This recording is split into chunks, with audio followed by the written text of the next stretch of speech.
যে ভালোবেসে আমাকে আশ্রয় দেয়, এটাই তো আমার জন্য অনেক। আসসালামু আলাইকুম সুপ্রিয় দর্শক, আপনাদের ভালোবাসায় আসলাম এক দুঃখিনী অভাগা মেয়ের কাছে। আমরা শুনবো তার জীবন কাহিনী। আসসালামু আলাইকুম। সালাম দিচ্ছি আপনাকে। কেমন আছেন আপনি?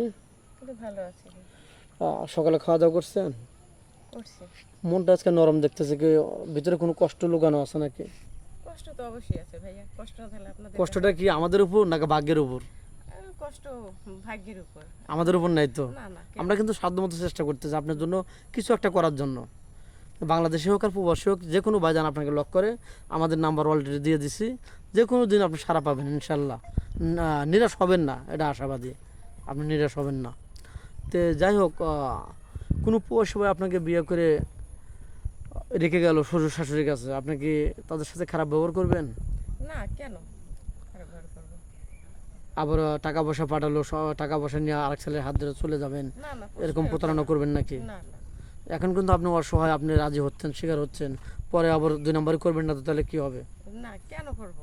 একজন আশ্রয় দিবে, ভালোবাসবে, যে ভালোবেসে আমাকে আশ্রয় দেয়, এটাই তো আমার জন্য অনেক।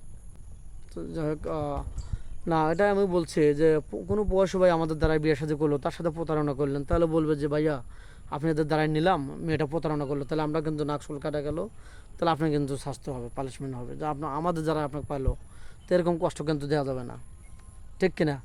শ্বশুর শাশুড়ির মানে খেজমত করলে আপনি যে বাচ্চা হবে তারাও আরেকবারে যে সুখ পাবে, এরকমই দুনিয়ার নিয়ম। আপনি যা করবেন ওই ফল আপনার বাচ্চা কাচ্চা পাবে, এটা আমাদের দুনিয়ার নীতি। তো যাই হোক, কোনো প্রবাসী ভাই দাঁড়িয়ে আছে, 5 ওয়াক্ত নামাজ পড়ে, বয়স 55-50, আপনার কোনো দাঁড়িয়ে থাকলে কোনো প্রবলেম হবে আপনার?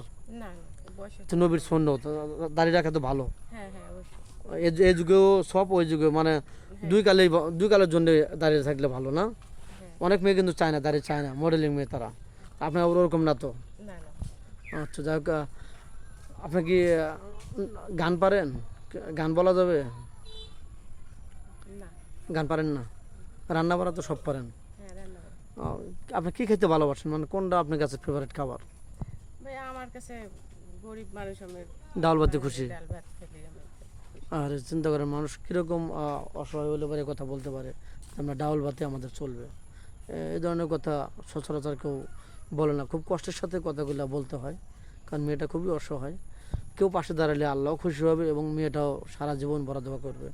তো যাই হোক, এ পর্যন্ত তো কোনো সারা বান নাই, কোনো বাইকে আপনাকে লক করছে এখন তো? না কেউ লক করেনি? না। আশাবাদ এই ভিডিও শেষ হবে বা এটাই আপনার জীবনের শেষ ভিডিও হবে, ইনশাল্লাহ কেউ লক করবে, নিরাশ হবেন না। তো যাই হোক, এখন আপনি বলছিলেন আপনার দুটো বাচ্চা, একটা ছেলে একটা মেয়ে, বড়টার বয়স কয় বছর, ছোট্ট বয়স কয় বছর? এই বড়জন একটা ছোট, বছর 3। আরেকটা? 5 বছর মতো হবে। 5 বছর আর 3 বছর, দুটা। তাহলে আপনার যদি এখন বিয়ে হয়, তাহলে বাচ্চা কাচ্চা দুজনের দায়িত্ব নেব, নাকি আপনি কারো কাছে বাচ্চা রেখে দিবেন, নাকি আপনি না, সাথে নিয়ে যাবেন? আমাকে যে নিবে সে তো বাচ্চা নিয়ে নিতে ও, হবে। আমার বাচ্চা দুটো কোথায় রাখবো? কোথায় ফেলা দিবেন? হ্যাঁ। ছোট ছোট বাচ্চা দুটো, তারও স্বভাব হবে নাকি? যেহেতু আপনি কষ্টের সাথেই বাস করতেছেন, তাহলে বাচ্চা করে কোথায় ফেলা দেবে? তো যাই হোক, ভিডিও আর লং করতে চাচ্ছি না, যেহেতু দিনের পরিবেশটা ভালো না, মেঘ বৃষ্টির দিন। তো যাই হোক, আপনাকে কীভাবে পাবে, আরেকবার ফোন নাম্বারটা দিয়ে দেন।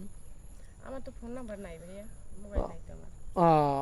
দর্শক বন্ধু শুনতে পারলেন, মেয়েটার ফোনই নেই, তার খাবার 2 বেলা জোটানো খুবই টাফ, খুবই কষ্টের, দুটো বাচ্চা নিয়ে চলা তার খুবই কষ্ট হচ্ছে, তার ফোন কেনার কোনো সাধ্য নেই। আমাদের ফোন নাম্বার দেওয়া থাকবে, কেউ ভিডিও কল দেবেন না, অডিও কল দেবেন। ভিডিও কল দিলে ব্লক করতে বাধ্য হবো। ভালো থাকবেন, সুস্থ থাকবেন, এই কামনা করছি সবার জন্য। আল্লাহ হাফেজ।